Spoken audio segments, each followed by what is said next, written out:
Hey everybody, welcome back to Work in Progress Gaming.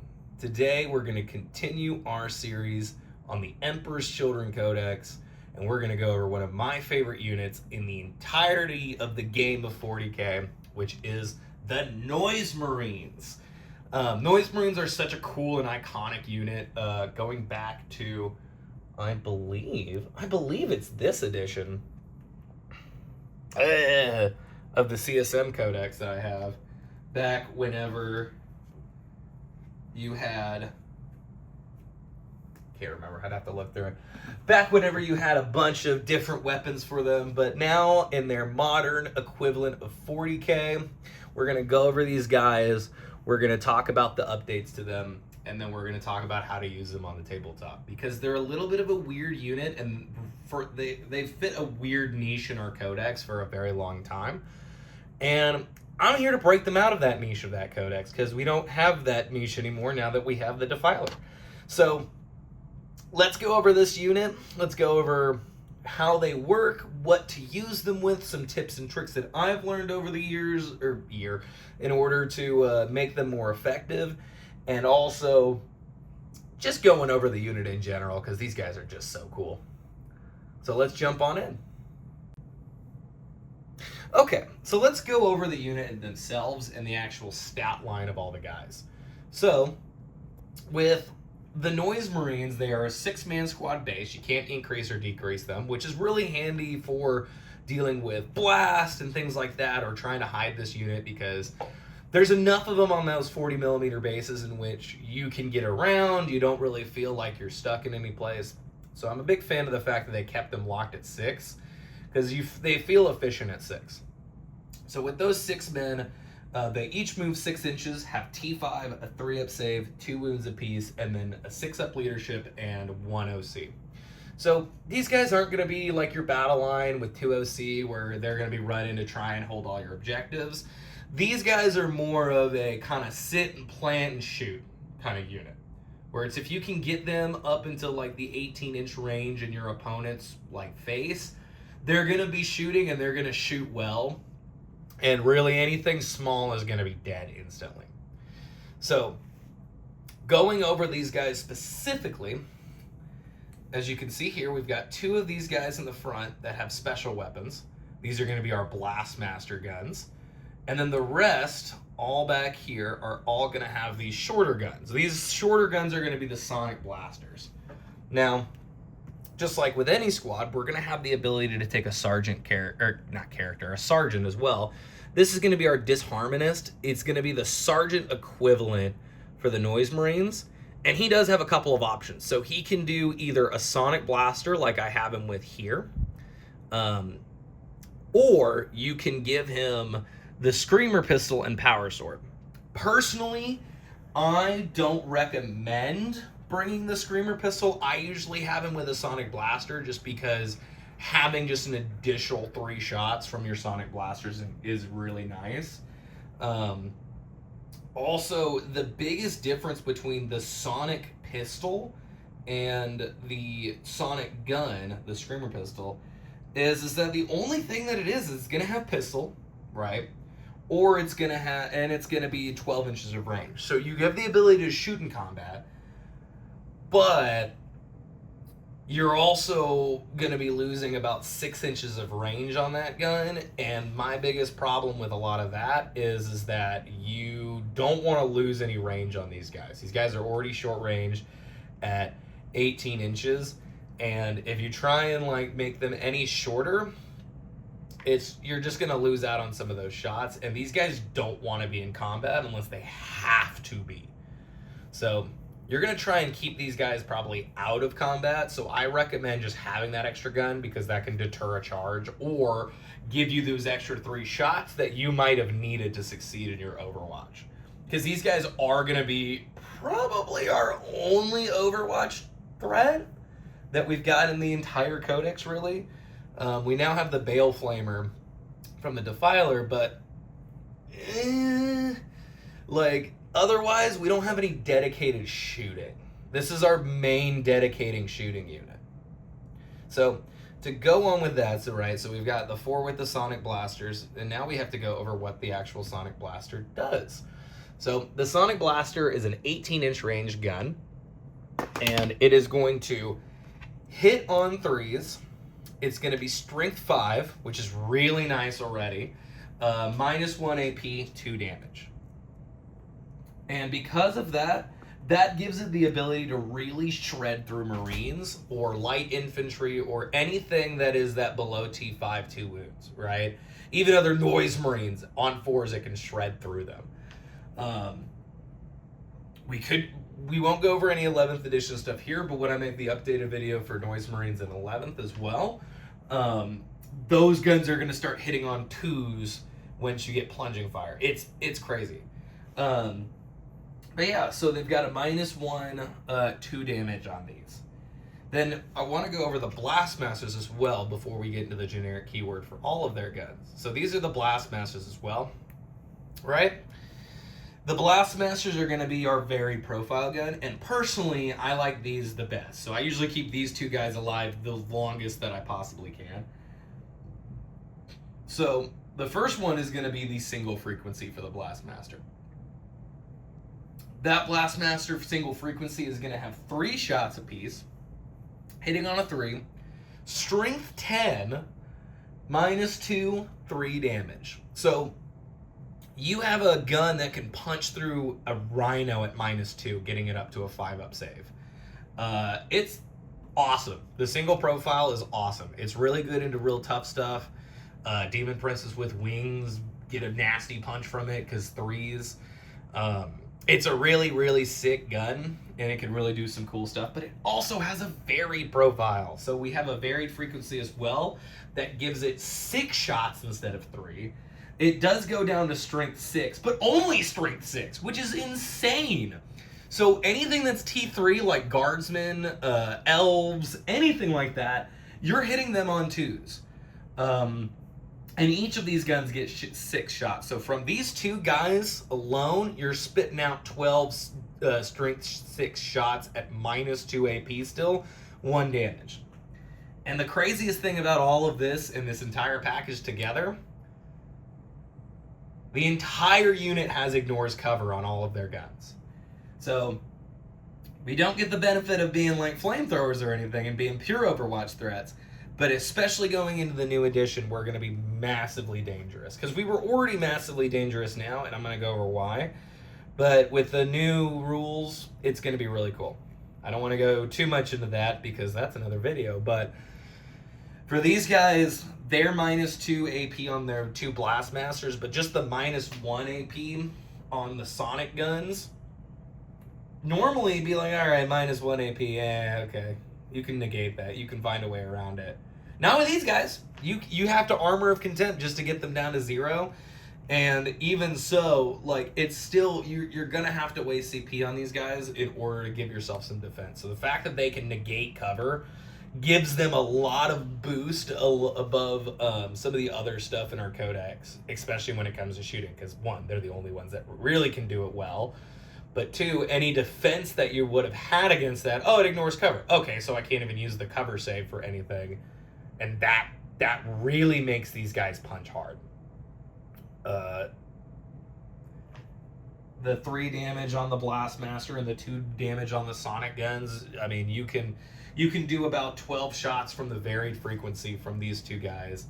And then you could do about another 12 shots from these guys, doing a 24 if you use the varied frequency and the other ones, or getting 12 and an additional 9 shots, or sorry, additional 6 shots, going up to 18 shots from all of these guys, but you're doing damage 2, damage 3. So it's really, really cool profiles. In all honesty, their guns are so good that I forget that they have a datasheet ability as well. Yeah, these guys are some of my favorites. They're so cool. But their datasheet ability is very interesting. They knew that they gave them a ton of really good guns and a lot of really cool abilities to move around the battlefield. So their ability is Terrifying Crescendo. In your shooting phase, after this unit has shot, select one enemy unit hit by one or more of those attacks until the start of your next shooting phase. Each time a battle shock or leadership is taken for that enemy unit, subtract 1 from that test. So that's pretty cool. Not the best thing ever, but it is one where it's really useful, and that is one where we will go more into it with the Lord Cacophonous, because the Lord Cacophonous has an ability that really melds with these guys. But right now we're just working on what to do if you're playing these Noise Marines by themselves. So personally, unless you're planning on taking 3 units and spamming the Terrifying Crescendo ability, I wouldn't worry about it. The -1 Battle Shock is cool, and it can make some bad things happen. But right now in 10th edition, Battle Shock is just not a deterrent.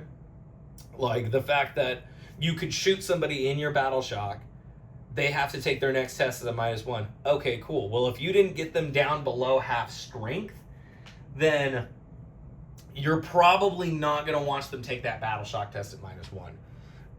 The other weird thing about it is that our guns in this unit are good enough to where if you do get somebody down to where they're they're barely there, yeah, it's a -1 Battle Shock. Okay, remember that in their command phase. But the other thing is that you'll probably end up killing them. Like, you'll probably end up killing them or getting it down to where they're like, yeah, I mean, he's gonna lose the Battle Shock no matter what anyways. So personally, I would focus more on what these guys can do in shooting and the targets that they can go into versus the ability that they have and trying to use it to Battle Shock stuff. We'll go more into that in the Lord Cacophonous video. Oops, looks like our Noise Marines are in a little bit of trouble. So what I wanted to do with this is I wanted to kind of show off the different toughness caps that you could probably go into with these Marines and where and when is best to start shooting your guns at them. So I bring the Gladiator Lancer out here, that bad boy right there, specifically because this is probably going to be the toughest thing that you can go into and feel successful about it. Because a lot of Warhammer is the feeling of being successful, right? Even if it might not be the best or whatever move is good, that feeling of success is going to help you push through the rest of the game when you might have something that doesn't go as well, or might have something that, you know, makes you feel like you can go into it again, right? Because having that confidence to say, oh, no, I'm gonna set this up, will allow you to make less mistakes because you will feel less faltered. So with these guys, you're going to be wounding on 4s. You can kill this thing in 1 round of shooting with these 2, but it's probably going to require every single shot. Each Noise Marine can do 9 damage with the Blastmaster, so you would need to succeed at least 4 of your shots into that thing, which is tough because you're getting to that gate cap of 4, 5, and 6 to wounds on the T10 versus T10. But that is probably the best odds that you're going to have, besides going past that to where it's going to be 5s and 6s, and at that point it's just not worth putting these guys out there because they don't take damage super well if you can't roll a lot of 3s. And anything that has ignores a cover and just hits them with AP, they don't have an invuln to save on, so that's going to be a really tough one to deal with. The next step down from this is going to be our Bjorn over here, right? Bjorn is going to be T9, and that's going to open up a whole new world. It's going to be a whole new world for these guys, and they're going to be able to start hitting that breakpoint of 3s, in which you're getting 3s to 3s. That's going to allow you to have a lot more of a presence when it comes to the Blastmasters, right? Because you're going to be able to wound on 3s and hit on 3s with ignores cover and -2 AP. So you're going to force Bjorn to go to his invuln and then potentially take 3 damage. Bjorn is a pretty strong one, but this also works for regular Terminators. This works for even Space Wolf Terminators, because if you go to them, they're like a little bit more tough, right? Plus, if your strength is higher, they get +1 to wound, so you're going to have to deal with the fact that you're going back to 4s. but it's still one of those guns in which you're hitting the cap of like, this is going to be your cap of what you can really deal with it without struggling. And then anything this or below, you're going to have a decent time, right? Like 60% of the time, you'll probably do some damage. And then we're going to have our favorite targets for the Noise Marines, where you're going to have these guys down here. And their little T4, little squishy 2-wound bodies are absolutely perfect for what the Noise Marines want to kill. Even Terminators, as I was mentioning earlier, still get to that nice break point of, yeah, well, everything is going to be hitting on 3s or 4s, right? Because you've got Terminators at T5, they're strength 5. They can even go to strength 6 if they have to do the little one just to shoot as much damage on. So they're going to have a pretty good field day against anything T5. But anything T5 and below, really below, that is your ideal target for Noise Marines, right? Any Blade Guard, like one of the best way of dealing with a Judiciary and Blade Guard, which is that fights first character with Blade Guard for Space Marines, is shooting them with Noise Marines, because at a certain point, you won't get up after 24 shots or 18 shots, right? All damage 3 or damage 2. So these guys are really good at going into elite infantry that don't boost, like go past their toughness. But if you can get like T4 elites, these guys will shred every single one of them and you won't have to worry about it. This is not to say don't try with the Blastmasters, right? But it also does mean if the Blastmasters fail, don't be upset. Don't be like, hey, this is the worst unit ever, right? Like, no. So if I was going to put these guys in like an actual position, what I would probably try and do... Ugh, this is actually a tough one because this map is weird. Is I would try and basically get it to where all of these guys are just going after them and shooting through there. So like this is one where you can do cool things like putting 4 of these Noise Marines behind a wall to give AP on the saves for the next turn. But you set the 2 Blastmasters out. If y'all can see that. But you can send the 2 Blastmasters out and have them shoot at the targets that you want to, while also keeping your Marines safe back there. So that's kind of a play that I would do if I was in this kind of situation where these things are creeping up. But luckily, hopefully, you won't be in a situation like this. But yeah, that's kind of a basic of what the Noise Marines can go into and like where I would say to push their shooting. I wouldn't recommend split firing this unit all the time. Because depending on what you're shooting into, especially if it's a vehicle, you're going to need every shot. But if you're going into, like, let's say you have 2 of these, like, units right here, absolutely split fire them. Send some of them into that, some of them in the other one. Like, these guys can take down infantry like it's nobody's business. Especially, like I've been mentioning, if you get to the Elves, if you get to T3, the Noise Marines shine. Being able to hit everybody on 2s on the varied profile is just amazing. Even if it's just 1 damage, you still really only need to do 1 damage. So that's a really cool way of getting these guys to manipulate combats the way you want, because you can end up having a bunch of flawless blades, a bunch of guys who can take down big tanks and stuff like that, and the Noise Marines can clear out any of the chaff that you might be like, but what if they can deal with this, if they can deal with that? Well, at least you know with your Noise Marines, hey, I've got some benefits to my shooting here, and I'm not going to just be sitting here getting charged, and you don't have to rely on just, I'm going to have a ton of bodies and try and just not get demolished every time. Because these guys are going to be very good for going into light and elite infantry, maybe a monster vehicle once it gets below, like once it stays below that T10 toughness. So yeah, Next, I want to talk about what to do with these guys in order to get... These are going to be some movement tricks that I've learned from other creators along the way of how to get your Noise Marines efficiently in combat. And the first one that I'm going to show off is the classic Rhino Stippy Step. This is going to be one that if you've been playing EC for a little bit, you've probably known this one. But yeah, let's get it all set up. All right. So let's go over some of the ways to get your Noise Marines into range, especially because that 18 inches isn't going to be much. And these guys are going to need to move across the board. So as you see here, we've got set up with some battle line over there. We've got a guy over there in the corner. He's just there. Don't worry about him. He may be a spawn, but he's with the good guys this time. But we've got some units back there that we're not going to be able to engage with right now. Even if we move out our Noise Marines, right? If we're looking at that Noise Marine versus that guy over there, we're still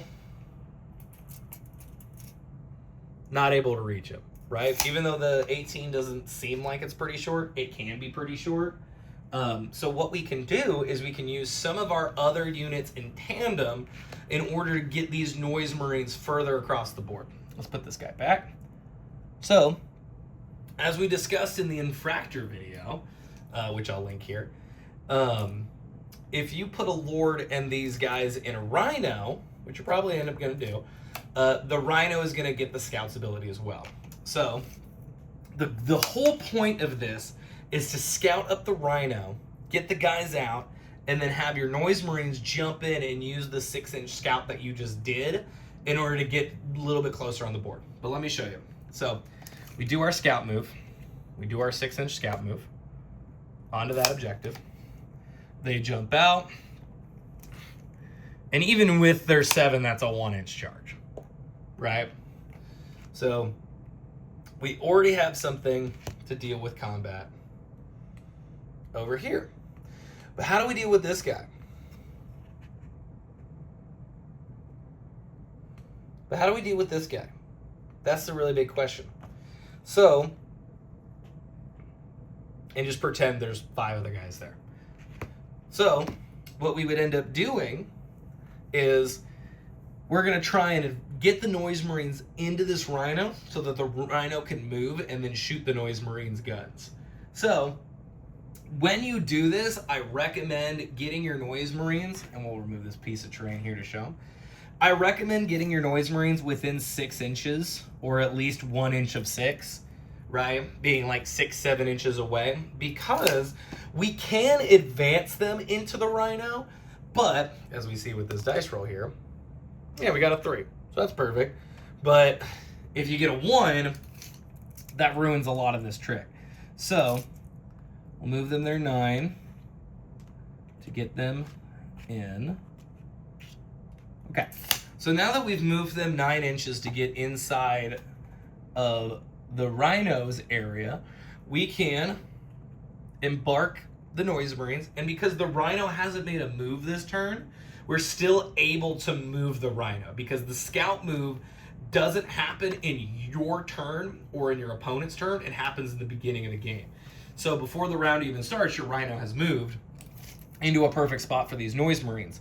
That's another thing to think of when you're scouting up your Rhinos with your Infractors. If you plan on doing this, think about where you're scouting so that your Noise Marines can benefit from jumping in the Rhino, right? Because if you don't, you'll end up doing some things that I've ended up doing in a couple of games where I've tried to do this whole situation, but now I have a Rhino that's sitting 9 inches outside and I rolled a 1 and I can't get them there. And so it's just another turn of the Noise Marines not being able to do anything. When if you do this, you're going to be able to have some turns of the Noise Marines doing more, right? So, because if we move our 12 inches over here, that's well within 18. Oh, if you could see it, it would probably help if you could see it. Yeah, that's well within 18 now. So now we're going to be able to shoot those 2 Blastmasters out at this spawn and hopefully potentially kill it. But we're giving 2 strength 10 guns to a Rhino. So It makes the Rhino, or as people call it, the Noise Clown Party Bus, it makes him a lot more effective, and it makes your unit a lot more defensible. Because now you've got T9 instead of T5. You're maybe a single target versus multi-target, but you can give yourself smoke now, which you weren't able to do on the normal Noise Marines. And on top of that too, if somebody's planning on charging you or trying to get your Noise Marines dead through combat, they're going to have to go through the Rhino first, which helps you out a lot because it just makes another thing for your opponent to get throughout that. And it also gives your Noise Marine an advantageous spot on the field to where this Noise Marine unit in this Rhino next turn could move on to their objective marker, right? And the Noise Marines the Rhino has a super cool ability in which you are able to advance the Rhino, jump the unit out, and still shoot the unit that's there. So getting these guys into a Rhino is going to be very, very, very powerful for you, especially if you want to push these guys up the board and allow things like your spawn to do a little bit more of the scoring for you.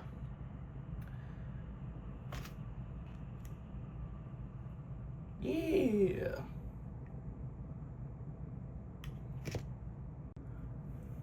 Another way of getting these guys around the board pretty fast is by putting them into reserves. So when we put a unit in reserves in 10th edition, one of the big things that we're going to need to remember is that, one, the unit has to come in within 6 inches of the board edge. So as we can see here with my little board edge there, if I can finally get there, that was about to right there. So for a unit like Noise Marines, you know, pretty good size. It doesn't give you a lot of visibility across the board, but it does give you some place in the edge that you can do. But also, not only can we come in from there, but we can come in from the deployment zone over here. 6 inches away, 9 inches away from any enemies. But we can only do that start of turn 3. So you can't do that in Deep Strike the same way as like a Demon Prince would or something else. But it's still a pretty good and handy tool, especially if you want to have some pressure to put on in round 3 or round 4. Because if you are an army playing against another Emperor's Children style army where it's a lot of advancing and a lot of assaulting, your opponent is going to have to leave some stuff in their back line in order to defend against a shooting unit like this showing up in their deployment zone in turn 3, turn 4.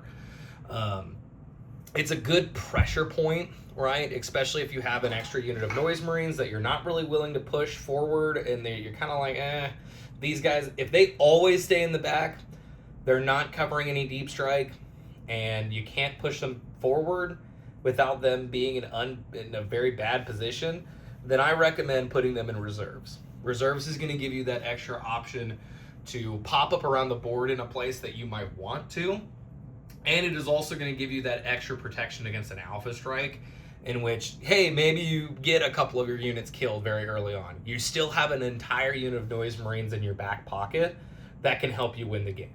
Because again, the games are not won by overwhelming sheers of force. Sometimes it comes down to, I had an extra unit in my back pocket and you didn't. So it's always good to have a little bit of that reserves in there. And not only that, the Noise Marines benefit a lot from it because anywhere you're going, you're going to be 9 inches away from your enemy, which is perfect for all these guys. They have 18-inch guns.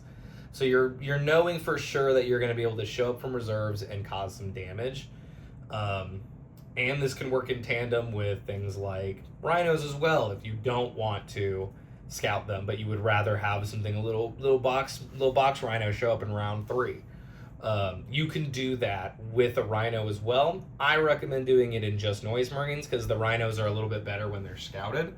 But this is a good way of being able to defend your Noise Marines without feeling like you need to do a bunch of movement tricks or feel like they are in a position where they're just not going to end up seeing any action because they're just in the corner of the board.